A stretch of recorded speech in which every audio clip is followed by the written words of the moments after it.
You've noticed your baby is all stuffed up and you think she's got a cold. My name is Beverly Bitterman, ARNP, Health and Wellness Consultant, with a few tips and strategies for you.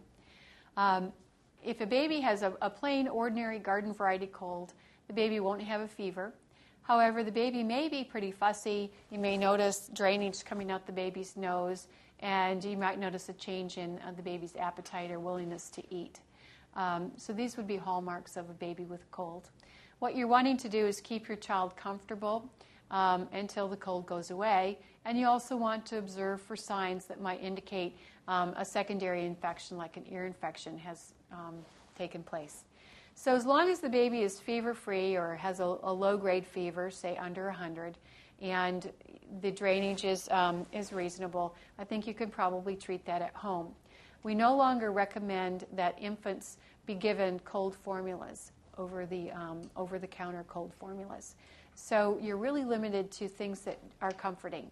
One thing you can do is you could get a small bulb syringe at the drugstore, and you can, what you do is you squeeze the bulb, and then it sort of sucks out, it kind of blows the nose for the baby for it, and it gets that mucus out of their nose so they can breathe better.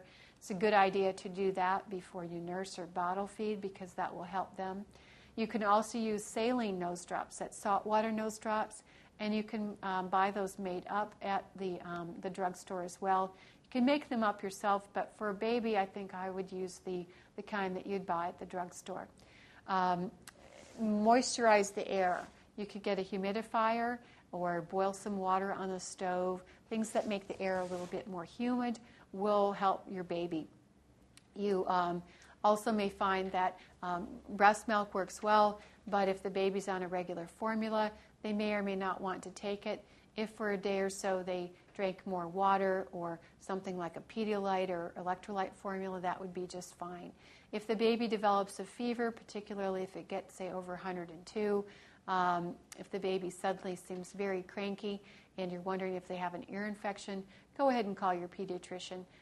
They'll understand and they'll be happy to see your child. The other thing that you can think about doing is something like a Vicks or a eucalyptus. You can even put that right on the baby's cheek. My name is Beverly Bitterman, ARNP, Health and Wellness Consultant, and I hope your baby's cold gets better right away.